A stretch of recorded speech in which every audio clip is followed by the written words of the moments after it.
Whopper, Junior, Double, Triple, Whopper. Welcome to the Misreps Podcast. My name's Kanal, and I'm here with Adam. How you doing, man? I didn't tell you I was gonna do that, did I?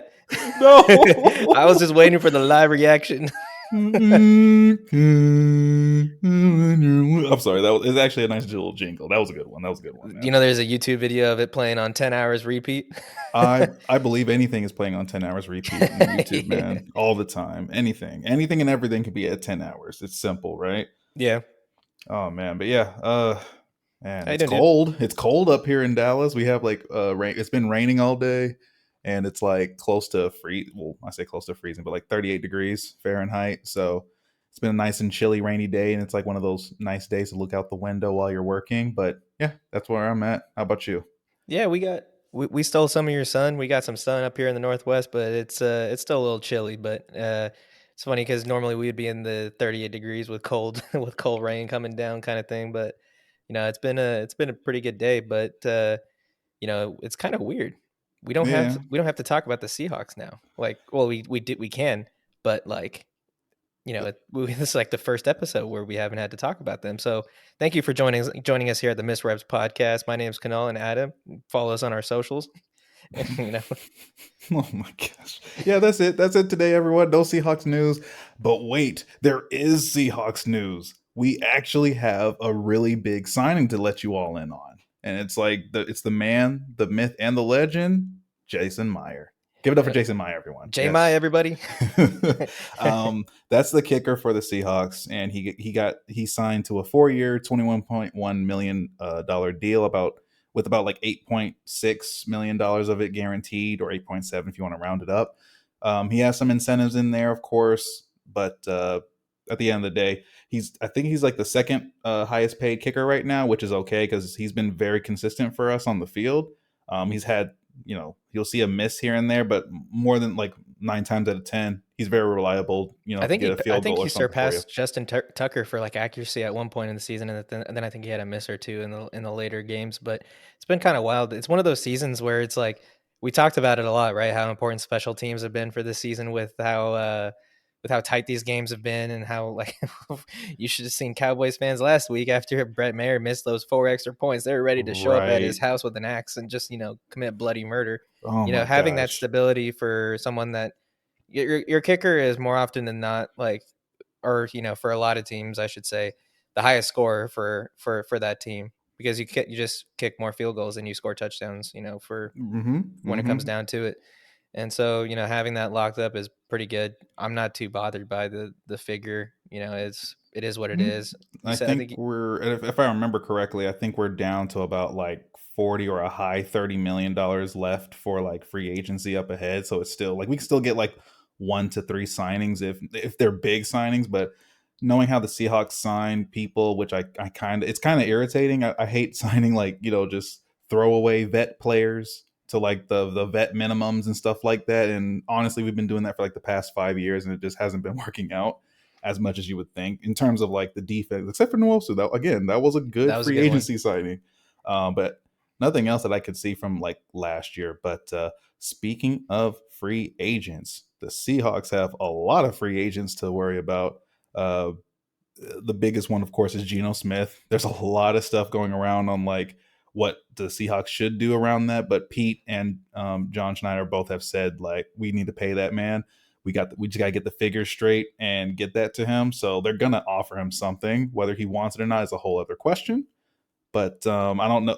It's funny because we don't talk about Drew Lock. So I don't know what's the future of Drew Lock right now, as he's also a free agent as well. It's a backup quarterback. If anything, he would be a solid one to have. One of the things I've been hearing about, like I think you might have mentioned this last week, was that maybe you let Geno go and get the money he's deserved somewhere else, and then sign Drew Lock to a little bit of a smaller deal, and then use that money to get another free agent signing. Basically, that is one option we can do. But knowing how like we just want to win now, especially with like the age of Pete and stuff like that to consider, I don't think they're gonna do that. They're gonna basically like sign, if not slightly overpay Geno to keep him in, depending. The age of Pete. Yeah, I'm starting to think that Pete's a vampire because I feel like that guy hasn't aged at all. But it is one thing to consider. He's the oldest head coach in the league still. So I mean, Yeah. that's like, what is he, Was like it 72, 73? Yeah, and I think that's only because I think was it Romeo Cromwell, the guy at Houston, or it might have been like the interim coach Yeah, at he was Houston. the interim coach the year before, and they let him go. And then Lovey Smith was it this year? They let him go. Yeah, but Romeo Cromwell, I think he's like 75 or something like that. Like Yeah, yeah, he was up he there. was the oldest before him, and now it's Pete's reigns. Yeah. So yeah, with Pete right now, I don't know how long he has. He has obviously no one's been asking him. It's really crazy. No one's been asking him like when he's gonna retire, but you can just tell he'll just be there as long as he can. So uh, he's not a free agent we have to worry about right now. But some other key free agents I have here is Keanu, not Keanu Neal, but Dude, Ryan Neal. you even I wrote it. hey, leave me alone, leave me alone, leave me alone. But look, Ryan Neal, I'm sorry, my man, is up for a contract. Puna Ford, Rashad Penny, LJ Collier, and there's a lot of others. Like we have like over like what 15 Yeah, free some other agents. names I saw in there were like, Travis Homer, Penny Hart, like other guys that we filled out the roster with. And I think didn't you say Cody Barton was there Yeah, too? Cody Barton's there, and Michael Jackson, our other starting corner, the that we were rotating him with. I think Kobe Bryant as well. So I think Michael Jackson's going to be out. I personally think Michael Jackson's going to be out of the Seahawks, and they're going to finally just put Kobe Bryant in there, or not Kobe Bryant, Trey Brown.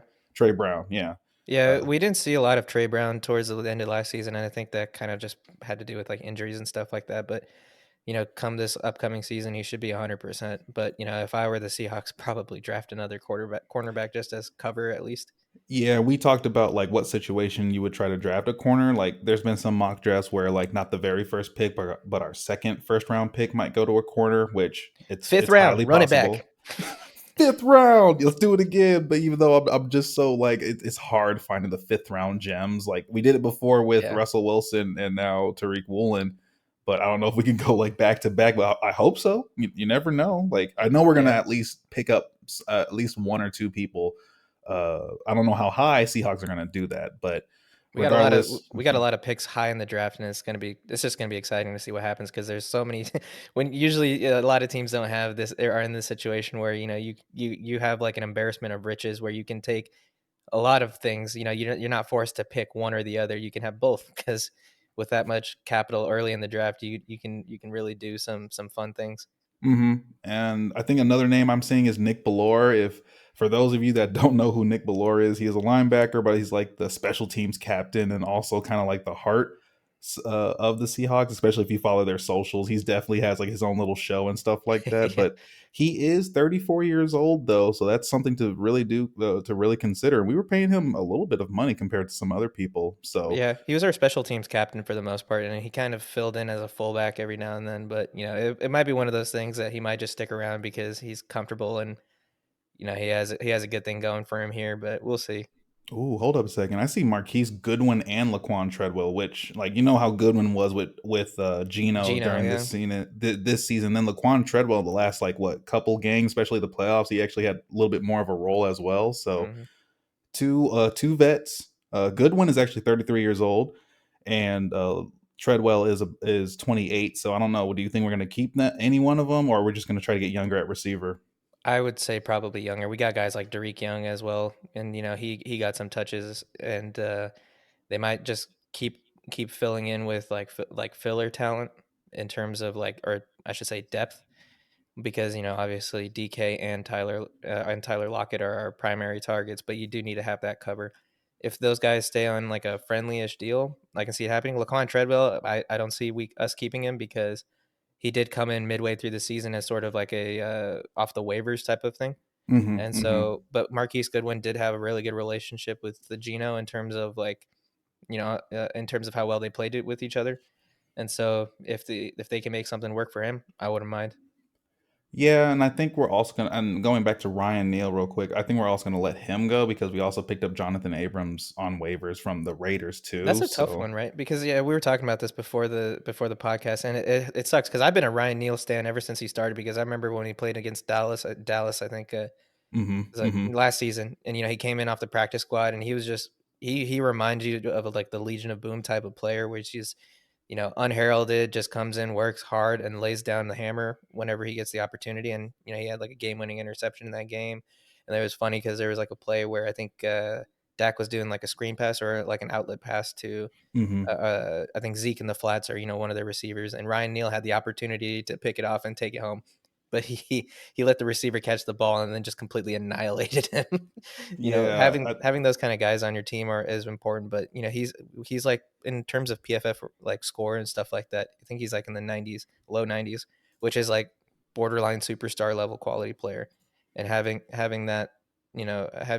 that is great, but you're eventually gonna have to pay him, and he deserves all the money that comes to him because I think he's only on like $1 million right now. So yeah, and he is 28, so he's definitely looking for that big contract, just like someone that we definitely signed a year before in Jamal Adams, right? So yeah, he's what, the third.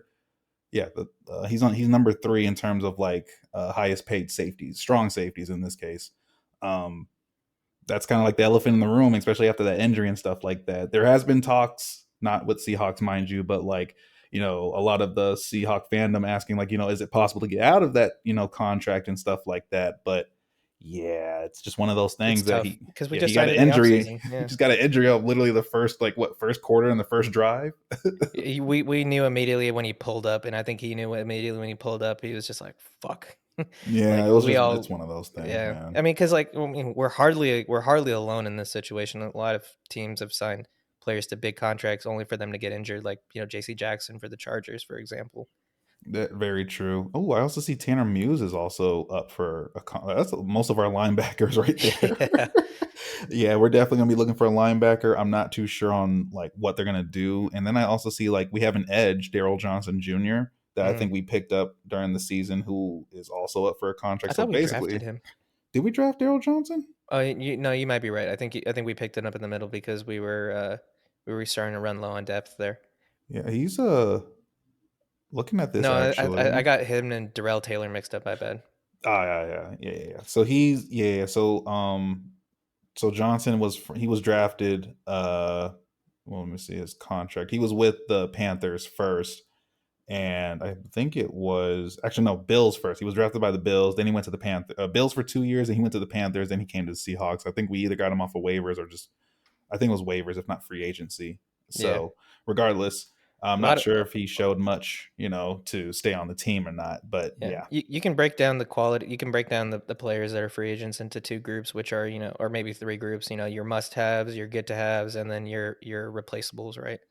ooh, And Bruce there's Irvin. We have to replace him. I love Bruce Irvin, but like I think he served. He's 36. I think he did what he had to do this season, unless we're going to keep him around for the locker room kind of thing, which I can see that happening on a cheaper like deal. like like a lot of our players like are invited back to the team. Like you talk about it every week where how we're very much an in-house team.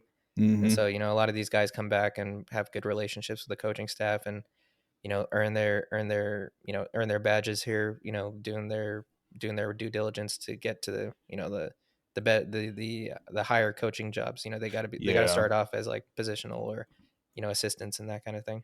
Yeah, and then finally we just have like offensive line that are leaving. So we got people like Kyle Fuller, we got Phil Haynes, who, if you don't remember us talking about, Phil Haynes was like rotating with Jackson at right guard. Kyle Don't Fuller actually came don't in understand later. still why. Yeah, we don't understand that. Like, we're just always going to be looking at that. And then of course Austin Blythe is up as well, but I think we need to go and just get another center. But do we draft? If we do draft a center, that's going to be a rookie at the center position. Which If he isn't starts, if he that starts, like like there's like what's his name, Linderbaum or something like that, that from Ravens. They drafted him in the first round, started every game. I think he's highly touted in terms of like I think he's like all NFL something. So it's there, but you have that opportunity, but it's not something you want to put a rookie into because there's some mean people that line up on the other side of the ball. you better get whoever you can get because you got to face the 49ers twice in a season. That's all I got to say. Yeah, and depending on who ends up coaching over at, or no, Sean McVay said he was going to still coach at Rams. It depending on if Aaron Donald ends up staying at It's at the either Rams retiring. I don't or think he's going to retiring. leave for another team, but it's either he retires or he just Yeah, comes back again, right? you, So, you for four out of the 17 games, you're lining up against mean people at least. oh, mean, very mean people because I know they're going to like people. Every team is going to try to take advantage of that. That's the Yeah, But we've always had like the Unger curse at the center position. So at this stage, we need to draft like high at center. I don't know what the value of the centers are in this upcoming draft. I know it's not as high as like the guards and the tackles. Obviously, tackles are higher. So I think it's either like a very low first round pick or like a high second. But we'll see what happens when the draft season comes up. But that's all I had on the Yeah, free agents. that's all I had for free agents as well. So yeah, I mean that's it for Seahawks. So I think we can call it an episode. And no, I'm Well, kidding. But let's go around the league, man. all What right, you got for me? starting off. One of the big coaching vacancies is looks like it's going to be filled. Bill O'Brien back as Patriots offensive coordinator. What are your Oh thoughts? my gosh! Like, I so for me, I'm just The like, comeback. he's making a comeback, right? So he's right. He's right back into Bill Belichick's graces, and which I mean, he did work it out with Bill Belichick. So I think at this stage, it's him just, I guess, kind of starting over again. But if anything, he had like an end with the Patriots somewhat. But maybe he wants that head coaching job when Bill when Bill Belichick is gone. Bill Belichick is also a vampire.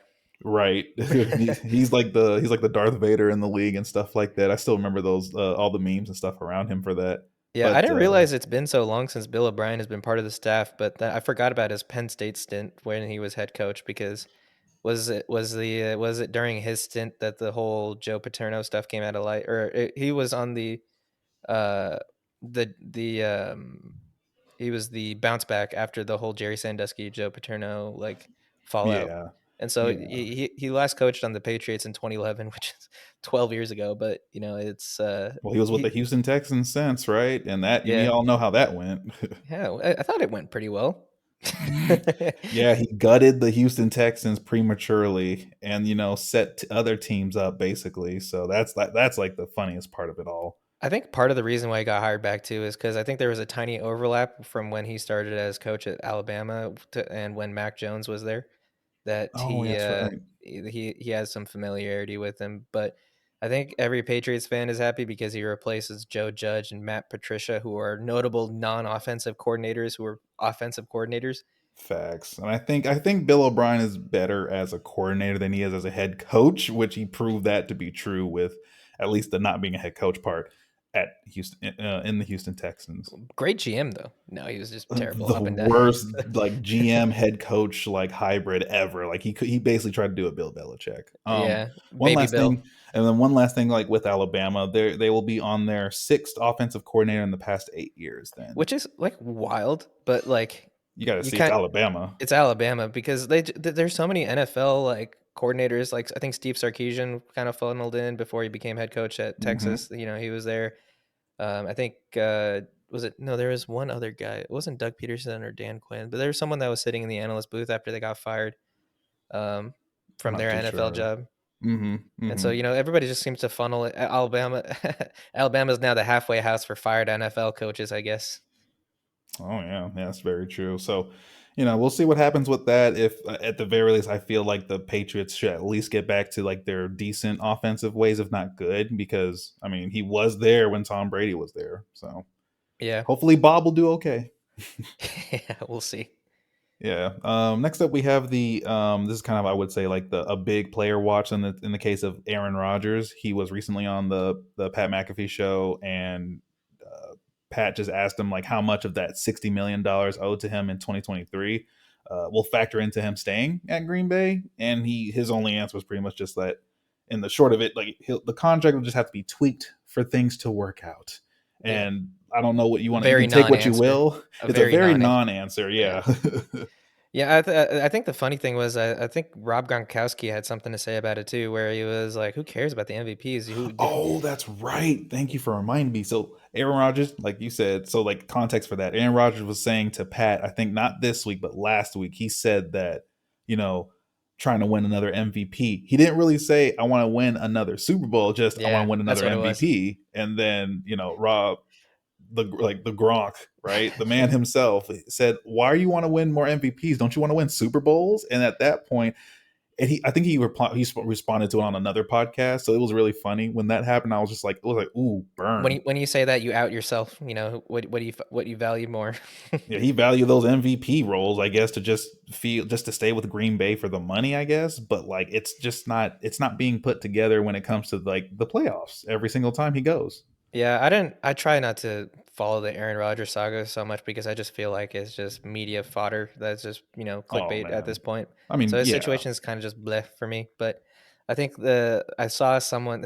I saw a tweet. And I wanted to say it's serious, but it's it could very well be sarcastic. Someone was like suggesting a trade, like multiple first round picks plus DK for Aaron Rodgers. And the funniest thing was that everybody was quote tweeting it, basically saying, "Lol, no." Oh my god. Like, yeah, yeah. Just yeah. It's Yeah. I don't know who would I mean, there's a lot of teams that would like Aaron Rodgers. I just don't know if Aaron Rodgers for how much he's for how much you're gonna have to pay him to be at your team. I don't know if is he gonna get you to the playoffs. I We mean, can there's see a certain season. We can see like you can have a very down season and then come back and have, and get have a chance to get in the playoffs, or just like, he can it's Aaron Rodgers. He's still good. It's just playoffs. yeah. And so like, a team that I could see like making a play for him is maybe Bucks if they can afford it because, Tom Brady is likely to move on and so maybe they're I just going to doubt try it. They y- have I say I doubt it only because they're paying their each of their three wide receivers big money right now. yeah, but what I mean is that, they're trying to squeeze the last bit of this roster out before they have to go into a full rebuild. So I can see it happening, but yeah, like you said, they'll have to make the money work somehow. That'll be weird. Aaron Rodgers in the South, like in the sun. Yeah.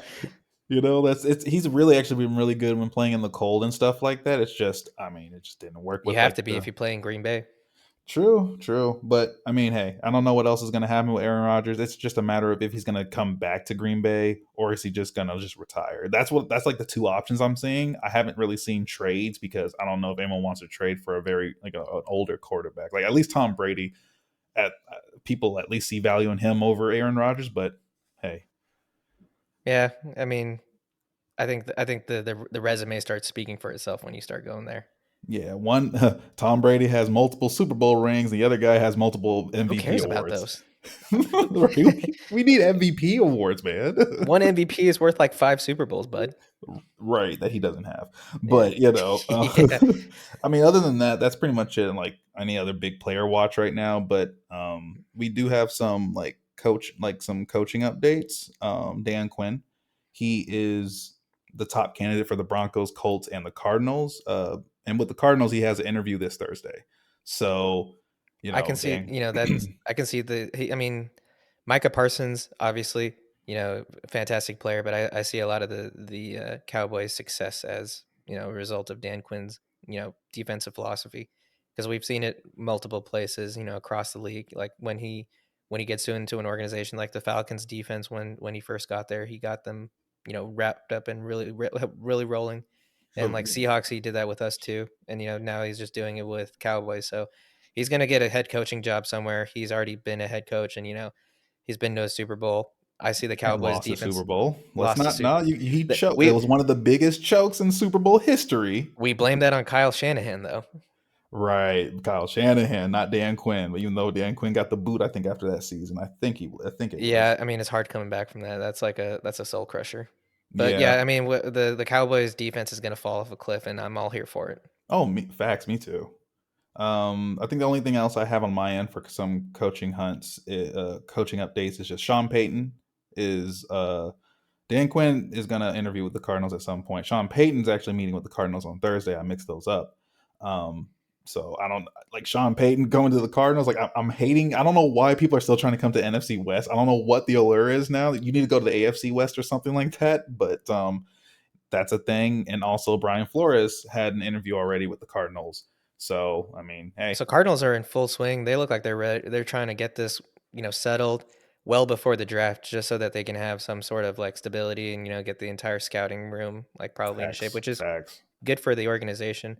They The only have a quarterback already, and I don't know how Sean Payton or others feel about Kyle Murray as their quarterback, but um, at the very least, you actually have like somewhat of a squad to inherit, and then you can just add on to it. So if anybody can make a short quarterback work, it's Sean Payton. So we'll see. facts, that's facts right there. But that's Other all I have. the other ones I've seen are Greg Roman for the Ravens. He's resigning, let go, whatever you want to call, whatever you want to stamp it as, but he's no longer part of the Ravens.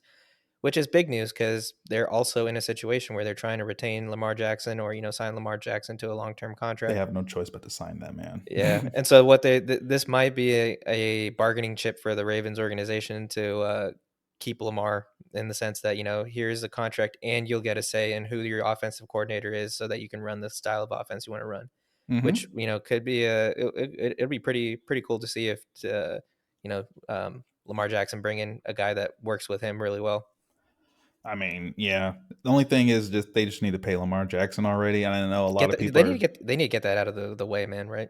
Yeah, but of course that recent injury of his knee that's been still inflamed even into like the playoffs, and he couldn't play any of. He didn't play the last 5 or 6 games of the season, including the playoffs. Yeah, So I know a lot of people were pissed about that. You know how NFL fandom is in terms like of like they fantasy don't get owners. their way. Yeah, fantasy owners and people that don't get their way with their teams. So they're gonna pay Lamar Jackson because of what he's done for that team already. He was already MVP and stuff like that.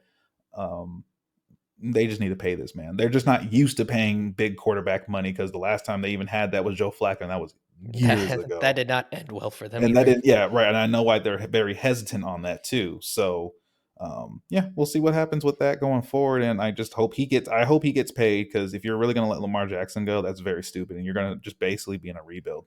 Yeah, I mean, that's one very quick way into triggering a rebuild because I know a lot of teams would be very interested in procuring his talents.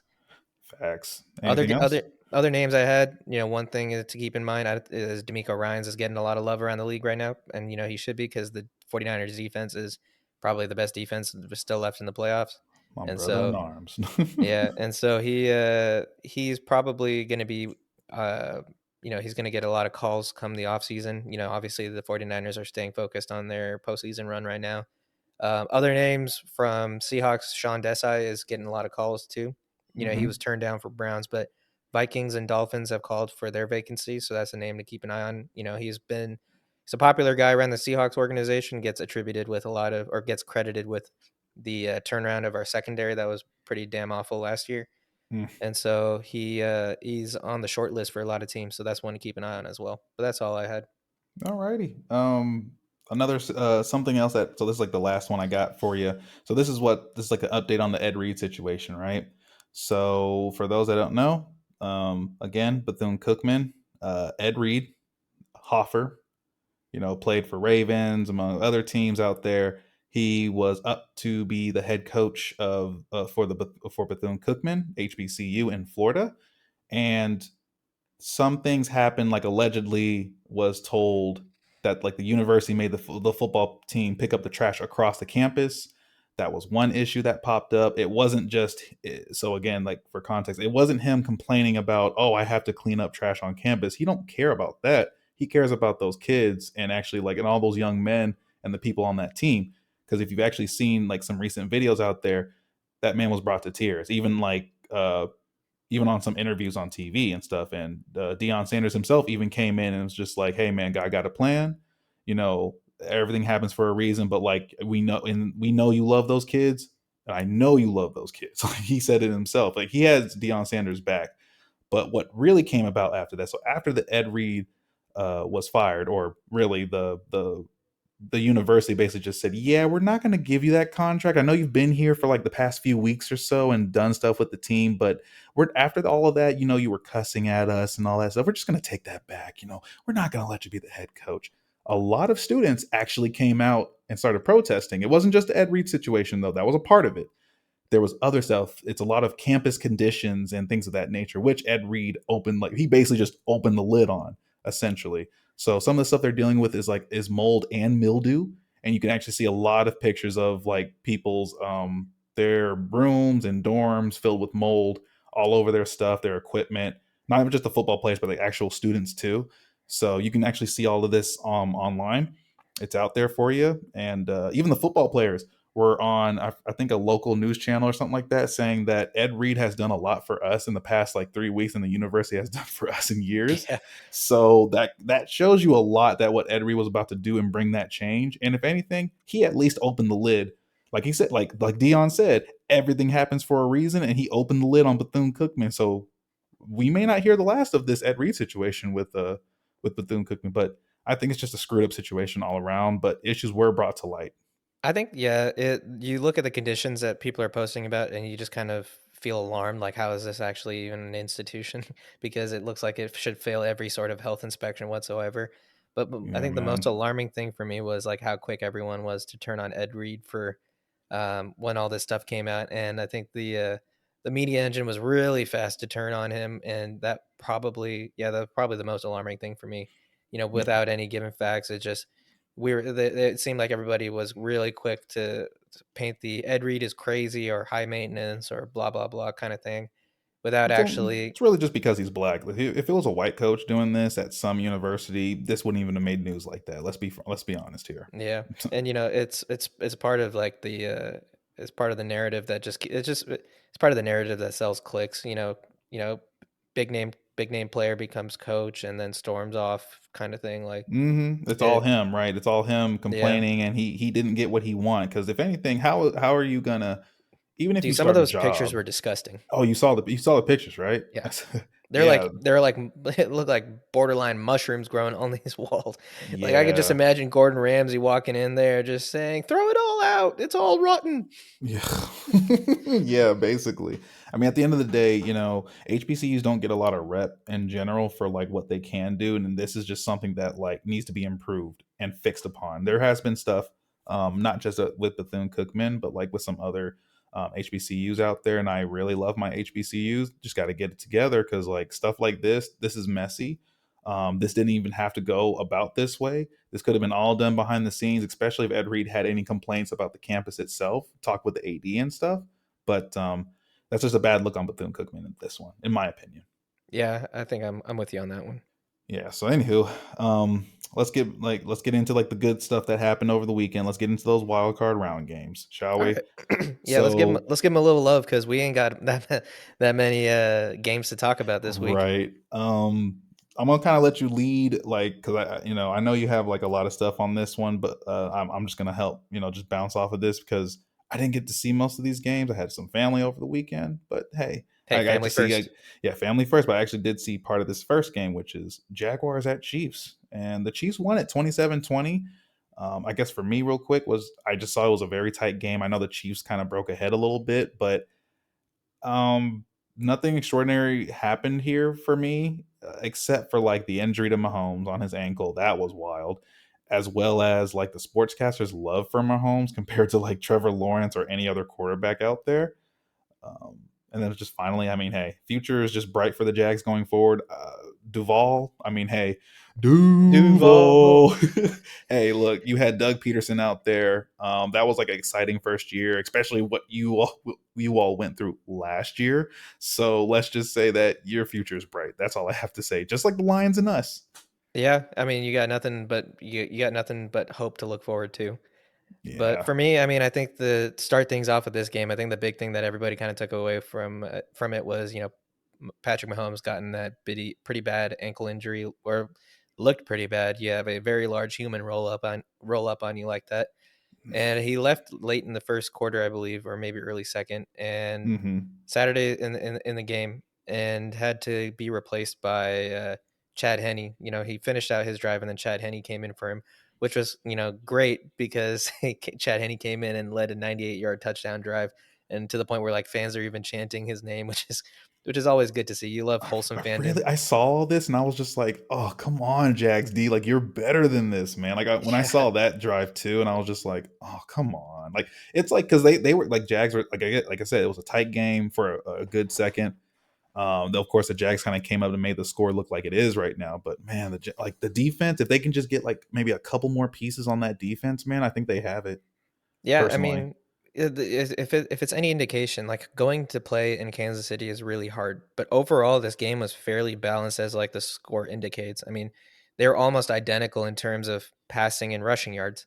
I think what it came down to was, Jacksonville had some critical fourth quarter turnovers. I think Hmm. they ended up fumbling it and then throwing a late game pick just to seal it, and that's what defined the scoreline that it was today. It just came down to basically that. Jacksonville, I mean, you have every right to be happy with like this season. Some were saying that Doug Peterson's job, I think it was, I want to say Nate Burleson or someone Hmm. in the NFL media, a former player. he basically said that his interpretation of Doug Peterson coming in, his first year was basically to heal after all the turmoil that they went through last season, because it left Yeah. a pretty bad mark on the organization, and young people are impressionable, and it was a pretty bad situation for them. And so, Mhm. the fact that Doug Peterson came in, this team kind of rallied, formed that identity, and not only go back to the playoffs, but to actually win a playoff game. That's incredible. That's true. Very true. And especially, man, that Chargers game was still amazing, by the way. Yeah, dude. But, yeah, and I'm with you on the Chiefs needing to be nervous because, or like the Chiefs should be nervous anyway because, like you've been saying this all year, like with the Chiefs, like they have holes in in parts of their offense, if not their defense and stuff. Like the Jags were running the ball on them. Like I was really just like, yo, Travis Etienne, like that man was running that ball. And I was like, I hope they stay with like the run game and don't like turn the ball over, because if you put the ball in Mahomes' hands, that's like kind of where like things will you don't want things to get that way. But again, Jags, they just I think like get it like I think they have some like receivers that are gonna go like Marvin Jones among others, but like I if think they can Evan just Ingram as well. Evan Ingram, and I think if they can at least keep that core that they can be like Evan Ingram was good for them. I say keep Evan Ingram among some others, but if you can just like keep that offense and keep and Trevor Lawrence evolves even more, I think they're gonna be like that. They're gonna be that playoff contender next year, like they were this year that Yeah, some people didn't think they they were going to they be. earned their spot. I mean, like we talked about teams that kind of started off rough, and then turn it around, like Lions and Steelers. But Hmm. like Jaguars, they kind of started off a little hot, and then they cooled off significantly, and then they kind of rallied and made a push late in the season. And so they had to earn their spot. They have every right to be happy. Um, as long as I mean, Doug Peterson did a lot for the fandom itself in terms of sentiment. Everybody I think is in a good place right now moving forward. Yeah, we just got to see what they do in the off season. So Yeah, and if like you were saying, like if I were a Chiefs fan, Chiefs are gonna play the Bengals next week. A lot of reason to be nervous, I would say. I mean, I sent you that meme too, where it was the Puss in Boots meme, like with oh the whistle, yeah, and then it was just like, wait, who's that? It's the Bengals, and then like yeah. because Oh man, every time the Chiefs have faced the Bengals, they've lost the last three times, including the playoffs. yeah, and yeah, I think this would be the fourth, yeah, 3-0 against the Chiefs, right?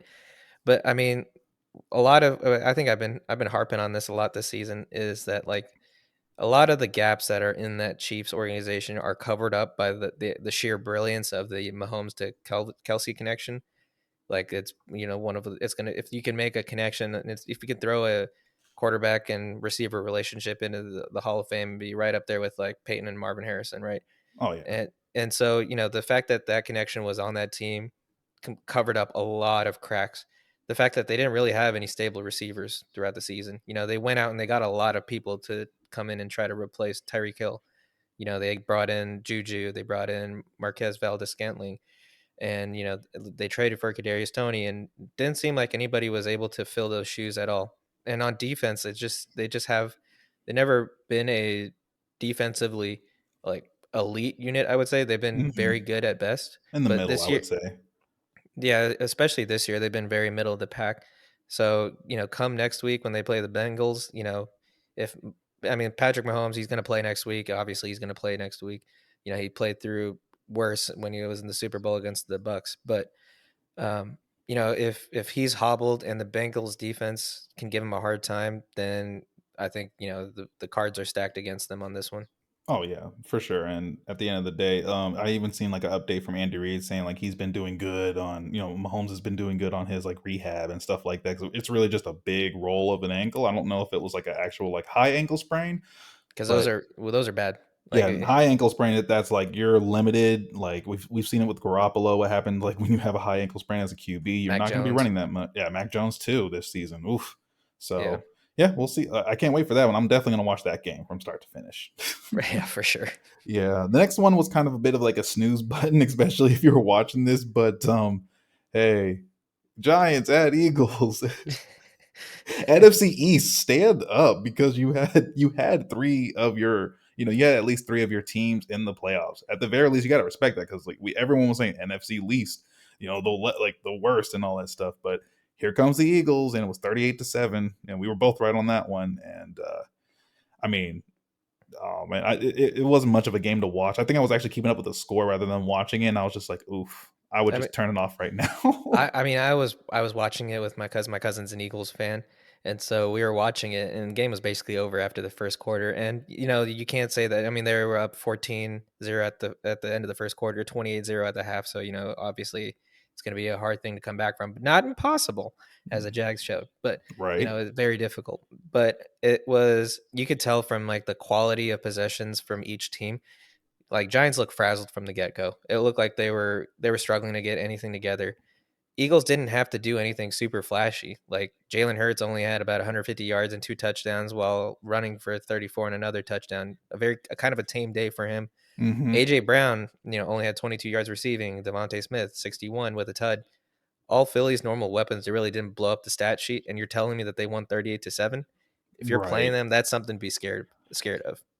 Right, and we know that AJ Brown and Devontae Smith are both like that dynamic Elite. duo. Yeah, and then of course you have to look at Hurt. What's Hurts doing? Is he going to run the ball? Is he going to throw the ball? Because he can throw. A lot of people this season wasn't looking up like they were just basically saying, "Hey, Jalen, this is you. This is your season. This is your prove it season." He's going there. Is he not? So I think that I want to know what his contract will look like with the Eagles going forward. But yeah, he still got the season in front of him.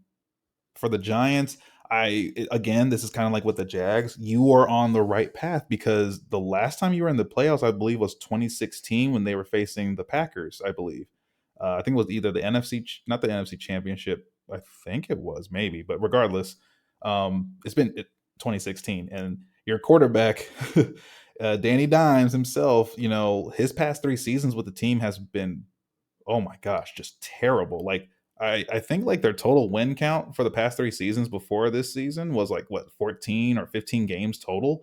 So you know Ryan Dabble, that's like, look, like you got the most of your team. You actually can get the most out of your team, whoever it is, whoever you're given. But I think this is that good reload for sure. Reload season.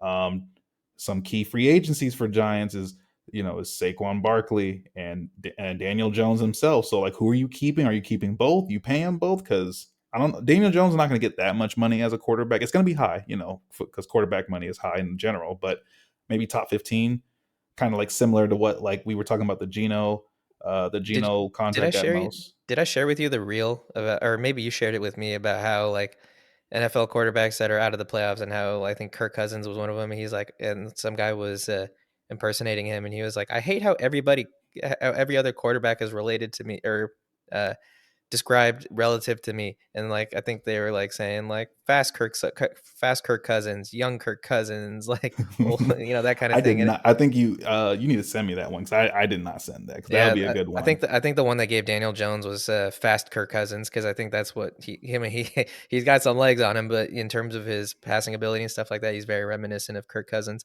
or like Mhm. Jimmy Garoppolo. They called him handsome Kirk Cousins and that kind of thing. Oh man, they just like Kirk Cousins just can't get a break, even He though he can't had get a a bit of break. a season. He had a season himself, right? But that's why the question for the Giants is like, is Daniel Jones your QB? Because That's the question that they all have to come down to, right? Because I think the only thing that you can only franchise tag one player, and you have two franchise players in on your offense in terms of Saquon and your quarterback, who Daniel Jones. And so, how do you structure that? If you have to let one go, who do you let go? If my guess is that if they had to franchise tag someone, they would franchise tag Saquon just for the sole purpose of running backs. Franchise tags are significantly less than right. quarterbacks. And then they'll do his deal again the next year, if Yeah. that, right? Because Saquon had a lot of injuries, a lot of missed games over his past 4 or 5 years with the team. Mhm. So I can see why you're just, and then the running back position is not valued as high as the quarterback position, right? So they're definitely gonna probably just get some type of good deal for Daniel Jones in New York. Because if you let Daniel Jones go, I'm not saying he can't find another team to go to. It's just that you're kind of in a little bit of a rebuild because you got to go find a quarterback, and they're not that high up in the draft for one anyway, unless they're going to go get like Derek Carr or something. Yeah, So, and yeah, I don't see them making that sort of flashy move, especially with like Brian Dabble running things. But in terms of Giants as an organization, like you said, you know, great work. It's a good first step. You got some decisions to make. Brian Dabble, you establish yourself like I can't remember who said it as the coolest fat dude in New York since Biggie, but Oh it'll man. be a it's you can tell that the atmosphere in the Giants fandom is a lot different than it was in the previous years when Daniel Jones was struggling because it was very much nihilistic. Everything sucks. No, we're never going to be good again. And Brian Dabble's got you guys on the right track at least. So next season, hopefully you figure out your running back quarterback situation and just continue to build because it was fun to see, that kind of camaraderie on that side. They need wide receiver talent because they don't have as much. They don't really have that much wide receiver I talent don't over think there. they don't have any wide receiver talent, do they? Who's Uh, who's their primary wide receiver? oh my gosh, man! Like I think I even have that over here too. So I'll pull it up. Sterling Shepard is up there. He has a void Richie contract. James is the one that I was thinking of. Yeah, it Yeah, looks but like he that's was not. the No one screams wide receiver one for like the Giants right now, right? Darius Sterling Darius Shepard. Slayton's on that team, but that was the other thing is that he doesn't really get featured that much. Yeah, and then Sterling Shepard is kind of like your slot specialist, I would say, Yeah, compared to the other ones. Of course, they have Matt Breida, running back over there as well.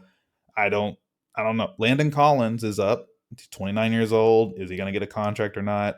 Don't know. that's a big one. Landon Collins is your leader on your defense. Right. 29 years old though. So I mean if age is a factor for anyone, that's just what you have to keep in mind. So yeah, even Darius Slayton is up for a contract too. So it's really like oh my gosh, you have most of your receiving core and your quarterback and your running back up for contract. So some people are going to leave. Yeah, So yeah. I we'll mean, see what it's just the happens. fact of life. It's just how do you keep the guys that you need to keep.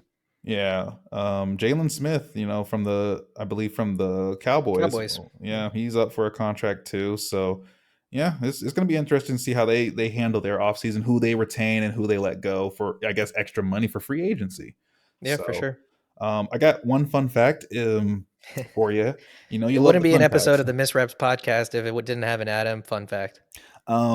So the backup quarterback for the Giants, Davis Webb, he's actually interested into transitioning into a coach this upcoming season now, or this upcoming off season now, because last year he was actually offered the quarterback coach job at the Bills, but he turned it down to just, I guess, just either You he see that a went, lot. yeah, yeah, A lot of the time, you'll see like the backup quarterback in a lot of these leagues, or in a lot of these teams, I should say.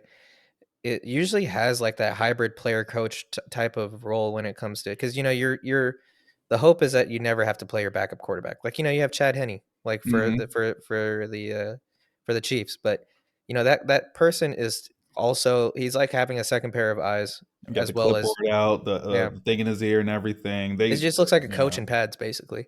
Yeah, it is a good hybrid role. Like some people think like as a backup quarterback, some people don't do anything, but no, you're kind of taking like how can you, the backup quarterback, help the starting quarterback out there too? What are you seeing that maybe he can't see? It's a lot of mental stuff. And you know how they say like, well, I remember when I was playing football, a lot of the stuff was if you can't get out there due to injury or whatever have you, you needed to get your mental reps. You see what the formation is. What are you doing like right before that play happens when you're watching the offense and the defense? So it's a lot Yeah. of mental work over there. And when you're on the line of scrimmage, it's hard to see like coverages and stuff like that as they play out across the entire field. So, having that extra set of eyes between your quarterback's coach, your backup quarterback, your offensive coordinator, and everyone, it's pretty important for a well oiled offense. Yep, yep. So, I mean, hey, Davis, have fun transitioning into a coach. You finally got out of like being that player, but now you could just, see the other side as a coach now. So, hopefully he, eventually we may see him as a head coach down the line. That's something to keep an eye on, maybe. Yeah, for sure. Last game, Bengals at Bills, which I thought this was going to be a bit of a showdown. I saw parts of this game at the The very NFL least. wanted it to be a showdown so bad. They did. Well, actually, 27-10 Bengals. sorry, quick interjection. Not as bad of a showdown as they wanted the Bills and Chiefs because they were selling tickets to that game right before they even had the results in. Oh yeah, because Joe Burrow at the end of the game, he said, "You better get those refunds." I Yeah, remember I saw that, and I was like, "Man!"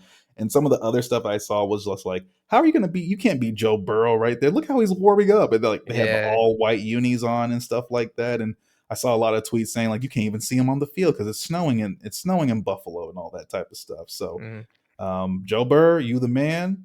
You made the Bills look bad, especially with Stephon Diggs and stuff like that. And speaking of Stephon Diggs, if y'all saw a lot of the stuff that Eli Apple was tweeting and stuff like that, that man, like I think Stephon Diggs said like what happened between me and Josh Allen on the sideline, because like you can see like Stephon Diggs talking to like kind of yelling at Josh Allen.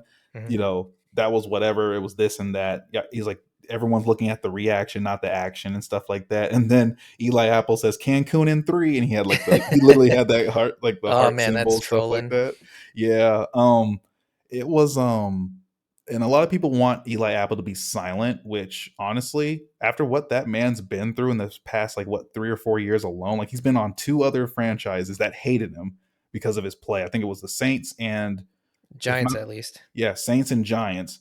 And a lot he got a lot of hate from both the franchise, the fans and stuff like that, right? Especially when they when he was, when they went to the Super Bowl with the Bengals. A lot of the everyone was saying like it's all because of Eli Apple. Yeah.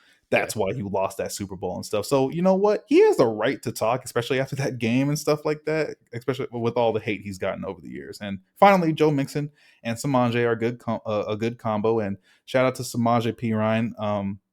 He played against him in high school football up in Pflugerville, Texas. So hope you're doing good, buddy. If you ever listen to this podcast at random one day. Yeah.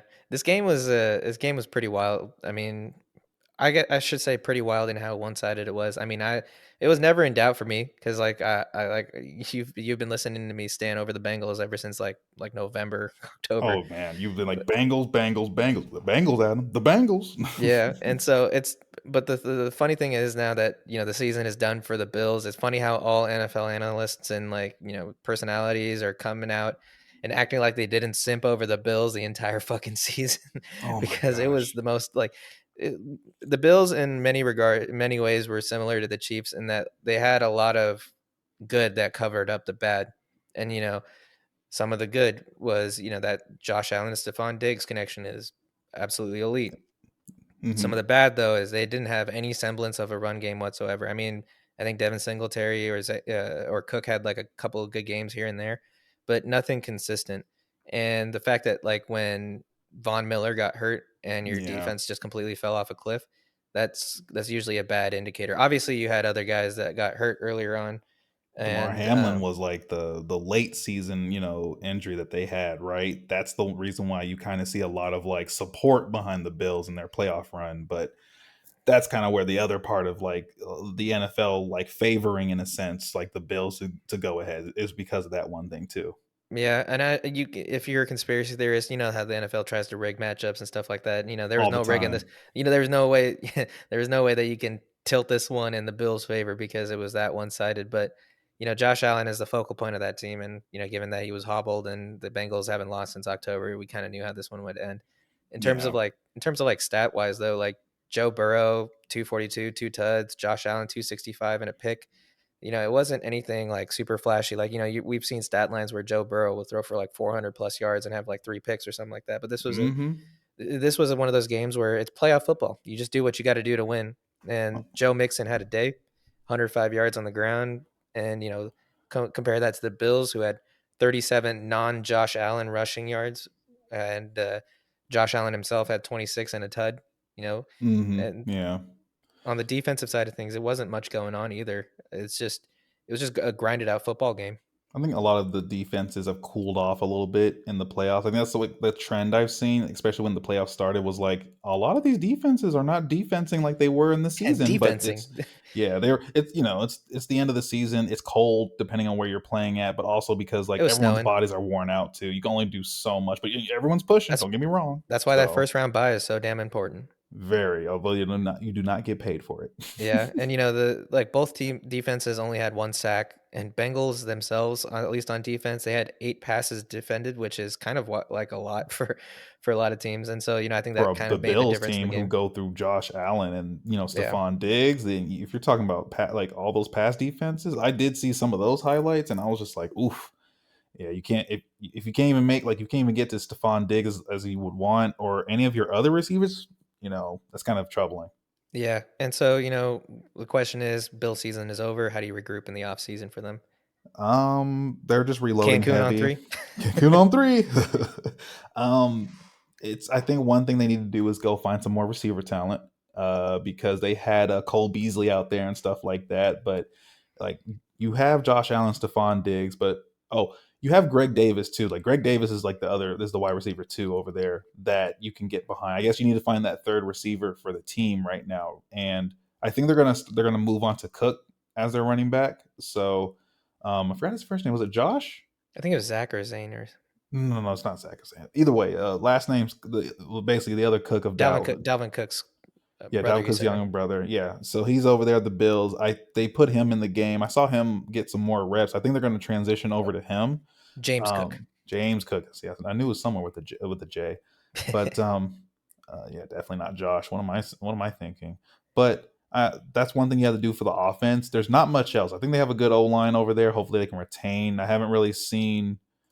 They definitely need to do something with the defense. What's this has of Von Miller? Although Von Miller's just been active and talking about it on his own podcast show as well. So I've been watching here and there, but it's just one of those things where injury took him out for the season. He can only do what he can. So um, I think some of like their key free agencies is free agent players is Jordan Poyer, their safety.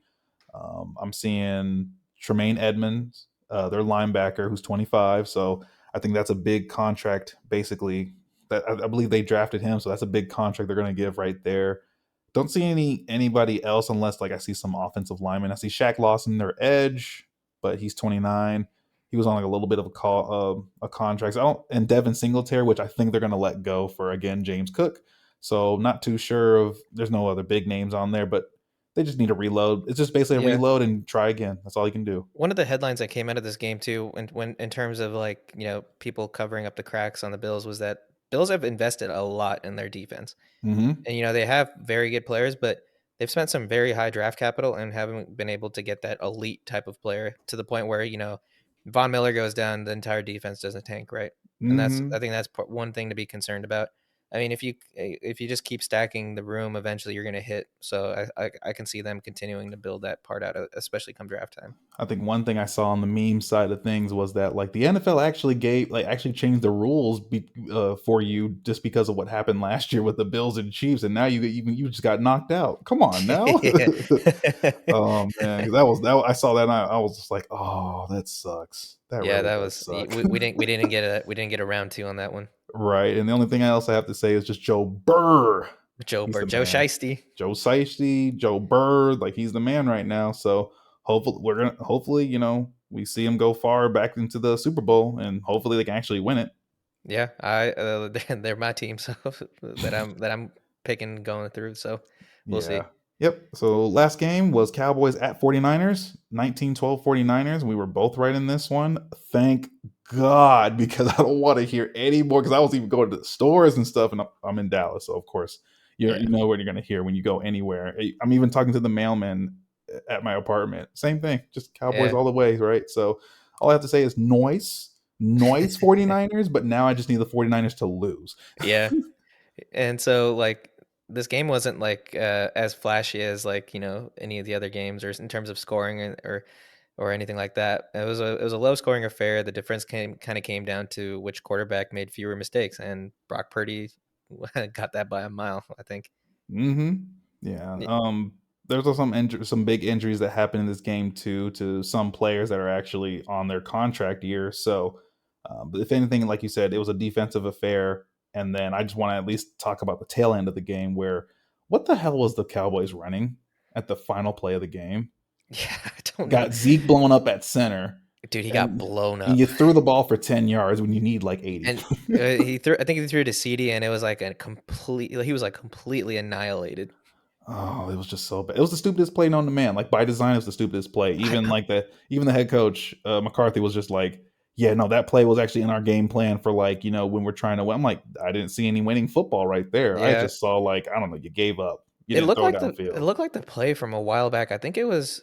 I want to say it was the Colts that like tried to do like a trick play where they only had like three linemen on the line of scrimmage on a punt, and like they blind up everyone else on the outsides, Hmm. Hmm. and like I think the Patriots just kind of just like blasted through them and just like I turned remember it. They that. turned it over. I think it was the Colts. I actually seen one where it worked, where like they were just like, "What the heck?" And then you see like everyone's on the right side, like you see the receiver too. So what they did was like, they said Hut threw the ball to that receiver and he ran down the field. I don't know if it was for a touchdown or not, but I remember that play. Don't know who did it and who who they did it on. So that was a long time ago, though. I do know what you're talking about. Yeah, I remember whenever that play happened, everybody was like, "What the fuck was that?" You know, the Oh Jimmy man.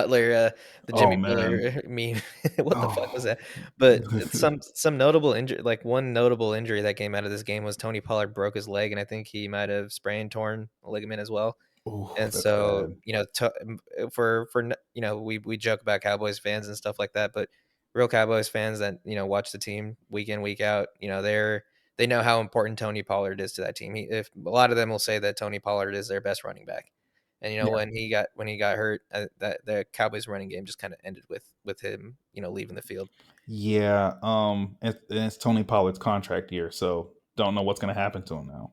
Yeah, and so you know you hate to see it. I mean, even if you got even Skip Bayless saying that Tony Pollard is the running back of this team, like you know, Skip it's like Skip Bayless. Oh, yes, don't and even yes, start.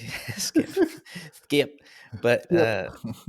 in terms of like on the other side of the ball, both the teams' defenses kind of shined in this game, which most people won't appreciate, but because fans love touchdowns. But you know, this was a game where like guys like CMC was held in check and Dak was contained. I saw a stat that like uh, like the Niners exclusively played zone coverage on defense, almost like exclusively, maybe like a few plays here And and that there just with, worked against and Dak. that just And worked. Yeah, so it works really well when you well, they have a had strong. that front line on the Yeah, 49ers exactly. defense. You got to give them credit because what they can do is basically take all that pressure off of their DBs by just being excellent on that line. The point of zone coverage is often to capitalize on mistakes from quarterbacks. You know, a lot of people used to play man to man, and you know they can. That's usually just a physicality mismatch for Hmm. that waiting to happen for certain players because you know the receivers have only gotten faster and faster since the end of football has started. But that front seven was pretty crucial to them being able to play zone so much, and then they were just able to pick Dak off when he was you know trying to run for his life. Yeah, I mean the only thing you're gonna, and this is one thing where we were talking about before, like you need a defense in the playoffs, and that showed it here. If you didn't have, let's just say you didn't have an offense and you didn't have a defense, I don't know what you're doing here. Yeah, If you and we, have no offense but a defense, sure, it's great, but you have to have some type of offense, man, because it can be frustrating. And that's what happened with the Cowboys. They just didn't have their offense. Just 12 points. That's it. That's it. That's all you can bring out. I mean, I'm not saying you're the Bengals or let alone Brett, the Eagles, but man, how pissed do you think people were when Brett Maher's first extra point attempt was blocked?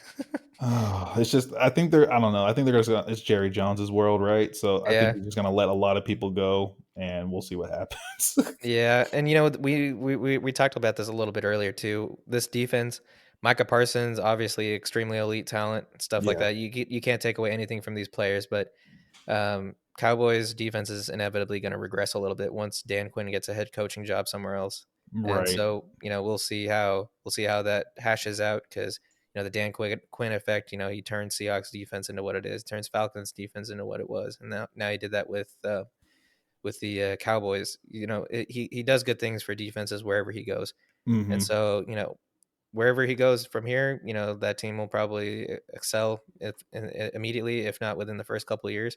But the Cowboys are likely going to regress on defense, so that'll be something to keep an eye out for. The Yeah. the question for a question for you, Mhm. you know, given what we've seen from Dak and Zeke up to this point in the season, you know, Zeke has looked like a shadow of himself. He hasn't been anywhere near what he was before. I think Dak, it looks like he's kind of hit his ceiling in terms of what his ability is, you know, maybe, and he's in that probably that Kirk Cousins type of level.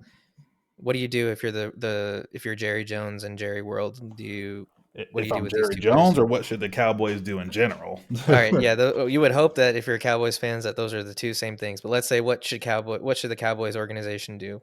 I really feel like what is holding the Cowboys back as a whole, as a franchise, is Jerry Jones himself. So you need to let Jerry Jones get his, his old wrinkled hands out of the pot, and leave it to the like actually leave it to a formidable head coach. Don't just get a coach that is your yes man throughout the season, and actually have a GM do his job, because the owner needs to just be the owner in this case with the Cowboys. I feel like Jerry Jones just gets in the way of the Cowboys' success at times. Now, Yeah, granted, I don't know what, like, I just feel like a lot of coaching has also been holding back. So you need to go get a formidable head coach. That's why I was saying go find another head coach, because McCarthy ain't the one for you. Bill O'Brien. Go get Bill O'Brien, even He though can he's do just both jobs. right. That's a value pick right there, That's right? a value pick.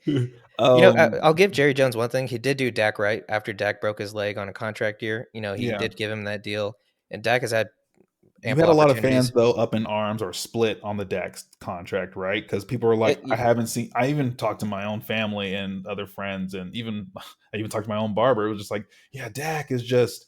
It's like he's good, he ain't great, or something. Like he's middle. I'm like, is this the Black Kirk true? Cousins. Yeah, That's but is basically this? what that is. Yeah, but they were saying like, is this like the definition of a mid quarterback in Dak Prescott? Like, is that who you would define as mid? At first, I thought it was Kirk Cousins. I thought people thought Kirk Cousins was like the mid quarterback, but right now it seems like You it's. think that Dak is more mid than Kirk Cousins?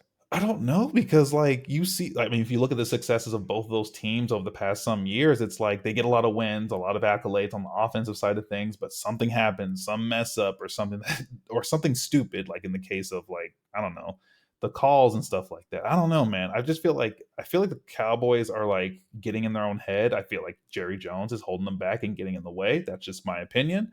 Um, but yeah, also real quick, Trayvon Mullen is on the team, and that's where Lamar Jackson's cousin is at, but he's a free agent after that. So who knows? He might go to the Ravens. Yeah, and one last thing on the Cowboys: if you're a non-Cowboys fan, you hope Jerry Jones stays in that job as long as possible because Oh, of everybody course. kind of knows that's where the holdup is in the organization. Yeah, because you even have like a lot of old Hoffers that were, on the Cowboys and as football analysts, and they're loud and talking about Cowboys and stuff like that, right?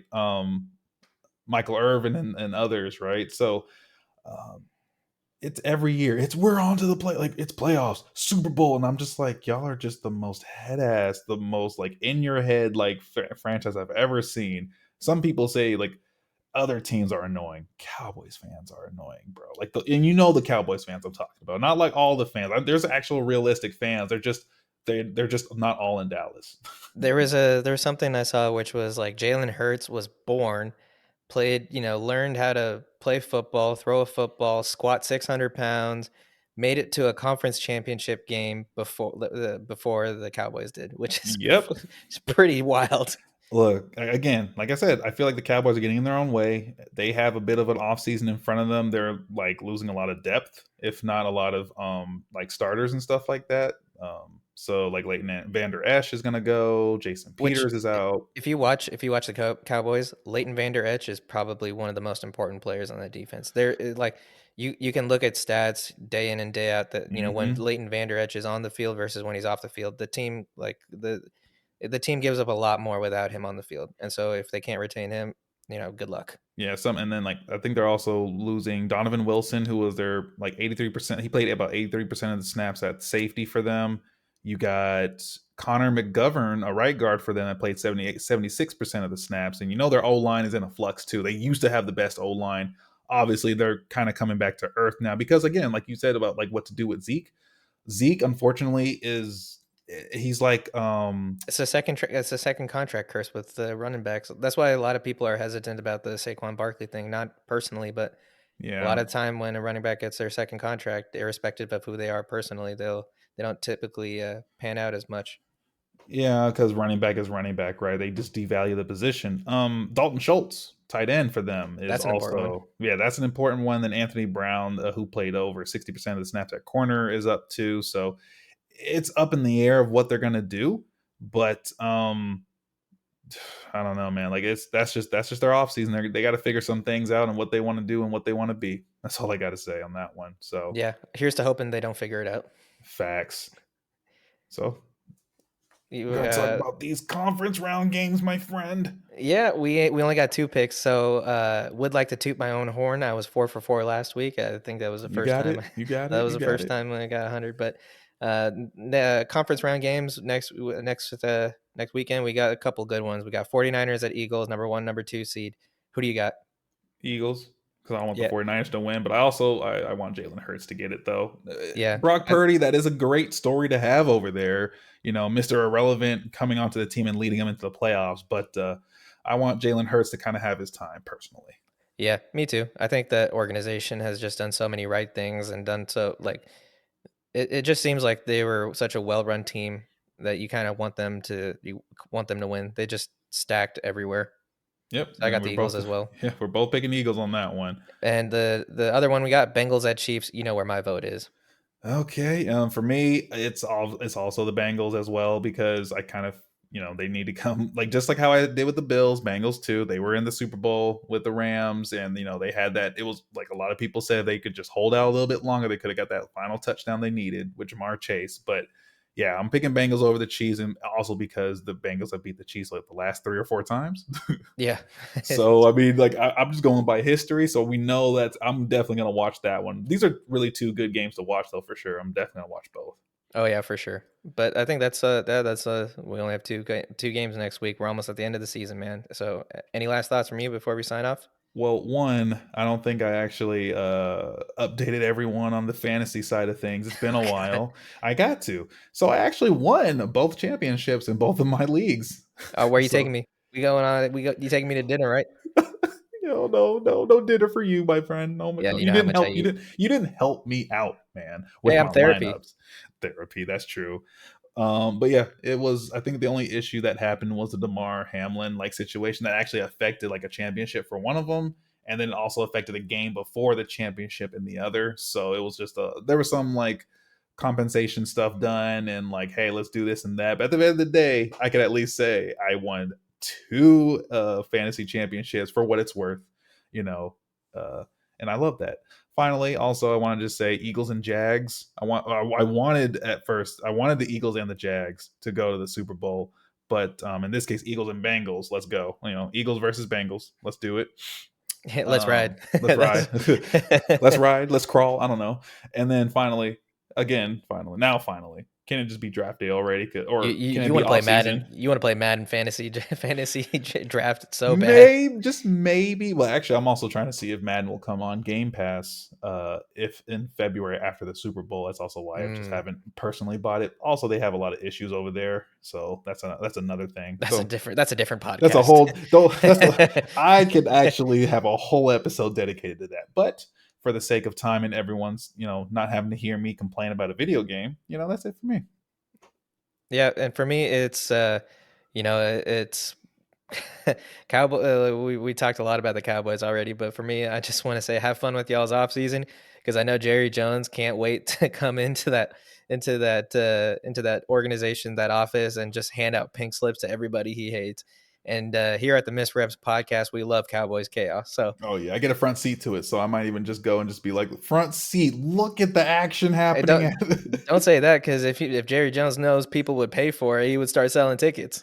Right. Oh man. But Yeah, that's all man. for me. All right, but that's and pretty much with that. Hey, thank you all for listening to this podcast. That's it from us over here at Missed Reps. Follow us on Twitter and Instagram and on our YouTube channel at Missed Reps. The handles are the same across the board. Give us 5 stars or the highest rating for every single episode that you listen to, even the ones you don't listen to. Just give it a 5 stars. You don't know the content you're missing in there.